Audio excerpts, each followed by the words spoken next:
Hermanos, otra vez de nuevo, muchas gracias por dejarnos llegar a sus hogares con la palabra del Señor. Dios les bendiga ricamente a todos los que están reunidos ahí en casa.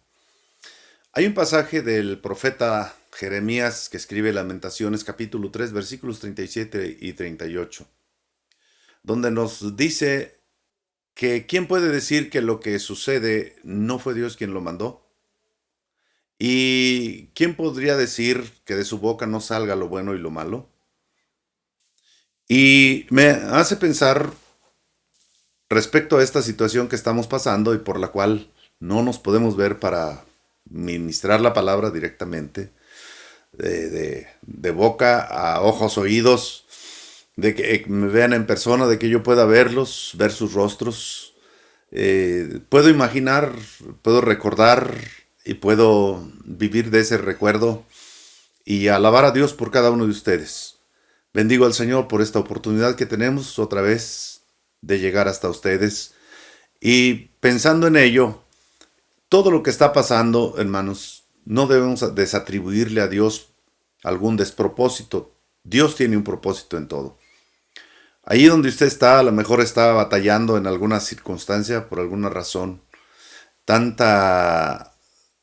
Tantas horas, a lo mejor su casa es calientita y con este clima se dispara la temperatura. A lo mejor los niños que no están impuestos a estar en casa, que extrañan a sus compañeros de escuela, los horarios que ya no están manejándose como se manejaban antes, el rigor al que estaban sometidos ya no está. Y todo eso, la psicosis, la crisis que hay, nos lleva a lo mejor a alguna situación en la que llegamos a pensar, pues qué mal, o qué bien, o qué eso, qué aquello.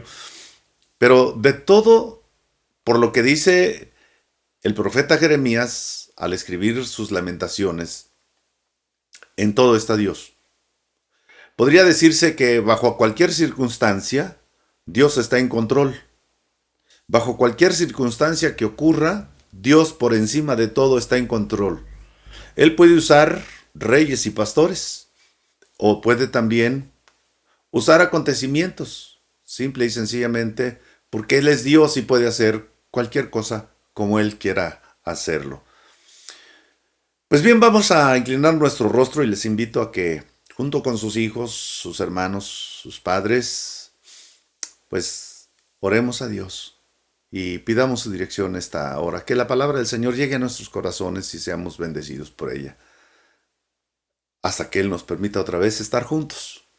Padre, en el nombre de nuestro Señor Jesucristo, venimos delante de ti. Yo quisiera, Señor, que este momento lo pudiera tomar algún otro hermano en mi lugar y alabarte a ti, darte gracias y orar por mí. Te agradezco, Señor, por la disposición que tiene cada uno, Señor, en separar este tiempo para adorarte a ti y para bendecirte a ti. Te doy gracias, mi Señor amado, porque nos das la vida y nos has permitido ponernos de pie este día. Y hasta el momento de estar llevando a cabo esta grabación, no hay ninguna circunstancia crítica que lamentar entre mis hermanos, y te alabo por ello, mi Señor. Hasta aquí puedo darte gracias y decirte, Señor, qué bueno que tienes cuidado de mis hermanos en la fe. En el nombre de Cristo Jesús. Bendice esta palabra a nuestros corazones y permite, Señor, que podamos ponerla en práctica cada día de nuestra vida. En el nombre de nuestro Señor Jesucristo. Amén. Bajo cualquier circunstancia, estoy para hablar del tema acontecimientos dirigidos por Dios. Y es que todos los acontecimientos que sucedan en esta vida son dirigidos por Dios. Y he mencionado, bajo cualquier circunstancia, pueden ser dirigidos por Dios. Jeremías, que escribe este capítulo, él experimentó el enojo de Dios, el látigo de Dios, dice que le hizo envejecer y que quebrantó sus huesos. Estoy entresacando algunos de los pasajes que vienen en el capítulo 3 desde los primeros versículos. Y aun cuando él oró, dice clamó a Dios, pero él cerró sus oídos a sus oraciones. Y también dice que le puso como blanco de sus saetas.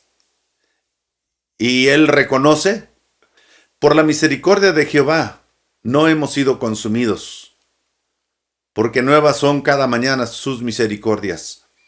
Dijo además, bueno le es al hombre llevar el yugo desde su juventud, y que se siente solo. Y yo me quedé pensando en eso. A la edad de 7 años yo trabajé para sostener a mi madre y 3 de mis hermanos. Y el campo es una labor muy difícil, pero le doy gracias a Dios por aquellos primeros años de mi vida en los que tuve que trabajar en ese plan, por esa causa, porque después el resto de mi vida no ha sido nada difícil sostener a mi familia, a mi esposa. Nunca he sentido que sea una carga demasiado pesada, nunca se me ha hecho difícil. Dios me ha bendecido y me ha dado mucho más de lo que yo tengo.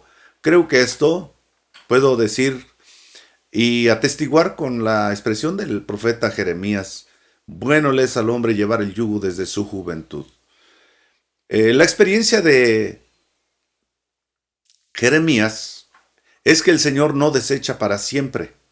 Sabemos que Dios tiene propósito en todo, que el propósito de Dios en sí es la redención del hombre, la redención del ser humano. Y Dios escogió el lugar donde y de quién habría de nacer nuestro Señor Jesucristo. Los profetas conocieron el propósito de Dios y lo escribieron y se cumplió conforme a la letra. Dios traza el futuro. El edicto de un difunto, hablo de Augusto César, fue elaborado mientras él aún reinaba. Después de muerto, él fue declarado Dios por el Senado romano. Aquel edicto se materializó sin saber que cumpliría con el propósito de Dios, para que Jesús y María fueran a Belén a empadronarse. 2 personas pobres e insignificantes, desde luego para ellos. Y bueno, a uno cuando ve estas cosas piensa, ¿cuál es la razón de un censo? En estos días aquí en México acaban de pasar por las casas de muchos de ustedes y en algunos casos queda inconcluso, lo digo por mí. Los censos son para conocer el número de habitantes y la situación económica, para cuantificar impuestos y así saber el gobierno con qué cuenta y de qué puede echar mano. En San Lucas capítulo 2 versículo 1 dice que Cirenio era gobernador de Siria. Es un dato solamente para señalar el tiempo en que ocurrió este hecho histórico. Pero acuérdense, es Dios el que traza los acontecimientos. Es Dios el que decide el futuro.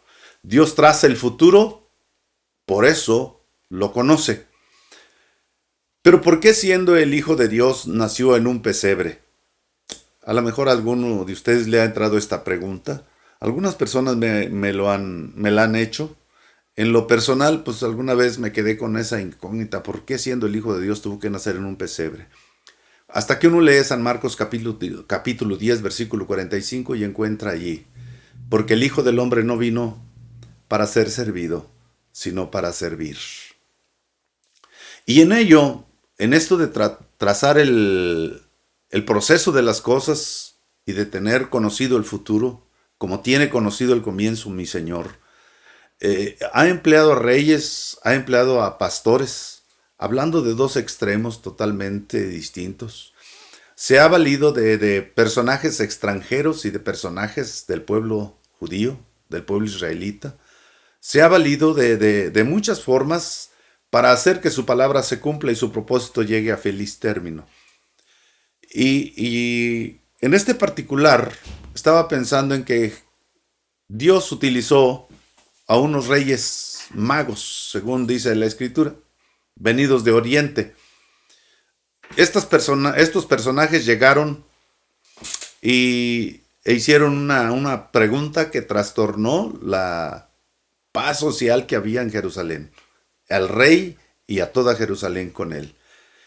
Y yo me quedé pensando a este respecto, ¿qué rey anunciaría el nacimiento de su hijo a gente tan pobre como unos pastores? ¿Qué rey haría ese anuncio a pastores por el nacimiento de su hijo? Estas personas eran, primero, eran consideradas como gente impura por los religiosos debido a la dificultad que tenían para cumplir con las reglas, las normas, los detalles de la ley ceremonial, como lavarse las manos. Sin embargo, el anuncio del nacimiento del rey llegó primero a los pastores. Y ellos fueron los primeros también en oír un coro angelical. La visita de aquellos extranjeros turbó al rey y a toda Jerusalén, toda la ciudad. La pregunta fue, ¿dónde está el rey que ha nacido? Porque su estrella hemos visto en el oriente y hemos venido para adorarle. De los magos no se dice mucho, ni cuántos eran. La traducción dice que eran 3. Tal vez se refiere a esto por los 3 presentes que trajeron, pero ni eran magos tampoco, eran personas astrónomos, perdón, no astrólogos, astrónomos, y fueron los últimos en anunciar y en adorar a Jesús. Tan cerca que nació, pero y tan lejos de saberlo los propios religiosos, los que conocían las escrituras de dónde habría de nacer el Cristo. Que unos extranjeros lleguen a decir lo que está sucediendo en nuestra ciudad, hermanos, pues como que dejaría mucho que desear de nosotros, porque sería entonces que no estamos al pendiente de lo que está pasando en nuestra ciudad. Dios usa entonces a quien quiere, como Él quiere, cuando Él quiere y donde Él quiere. A lo mejor lo dije muy rápido. Dios usa a quien Él quiere, cuando Él quiere, como Él quiere y donde Él quiere. Aquellos guiados por una estrella llegaron buscando al recién nacido rey de Israel. Avisados también en sueño, se retiraron de allí, regresaron de allí, según dice San Mateo en su capítulo 2. Usted lo puede encontrar ahí del versículo 9 al 12. Y el rey nunca se enteró dónde estaba Jesús. De hecho, recordaremos que mandó matar muchos niños menores de 2 años. Este fue un evento que Dios dirigió de principio a fin.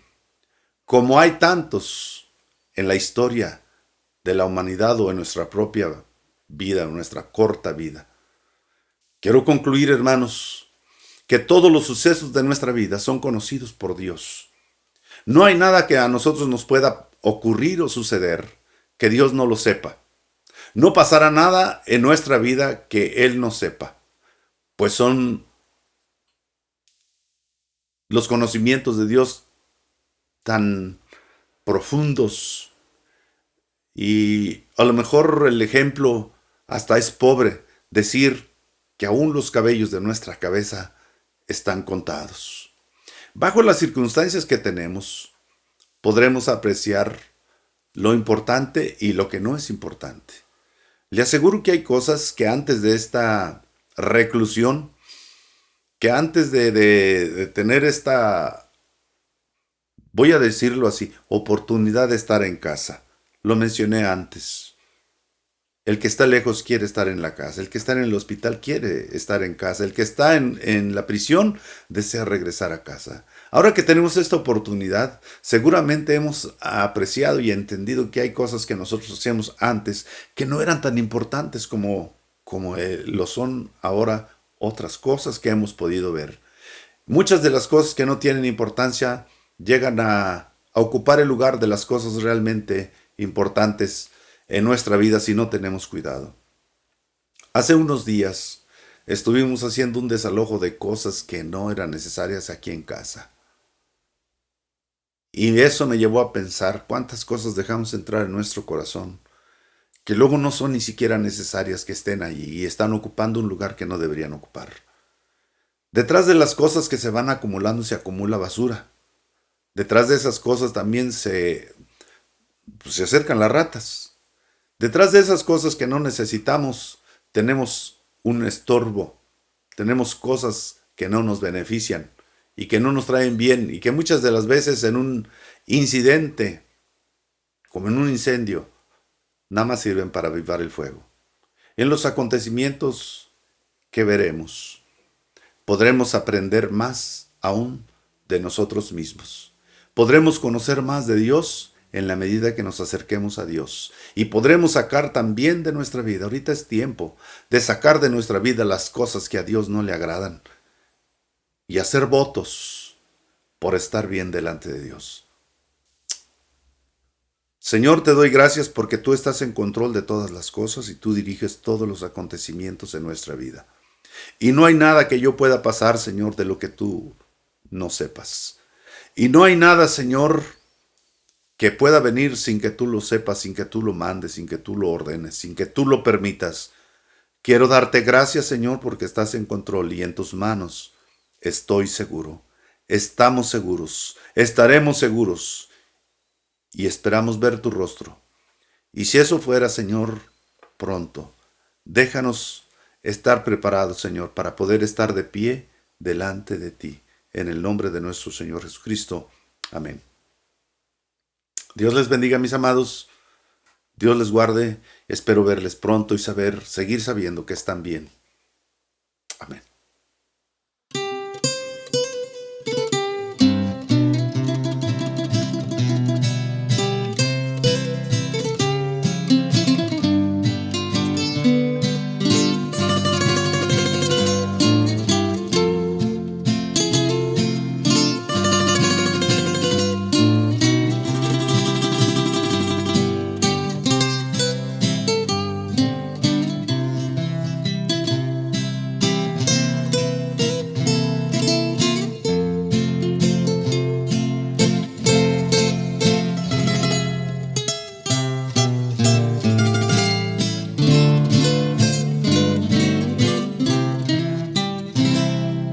Me contaron la historia más dulce, me hablaron de un ser sublime, lleno de gloria mi alma, hizo arder mi corazón.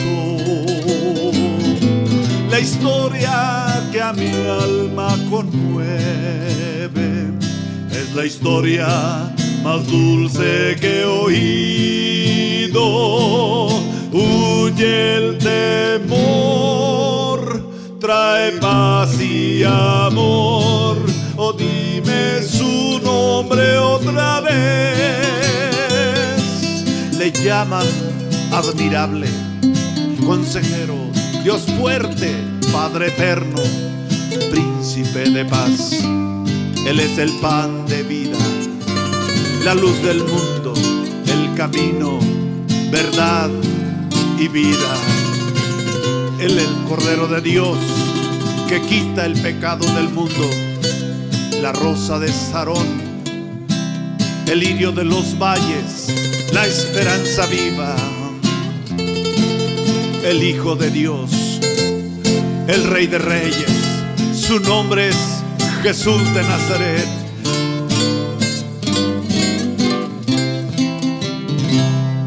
De tal manera me amó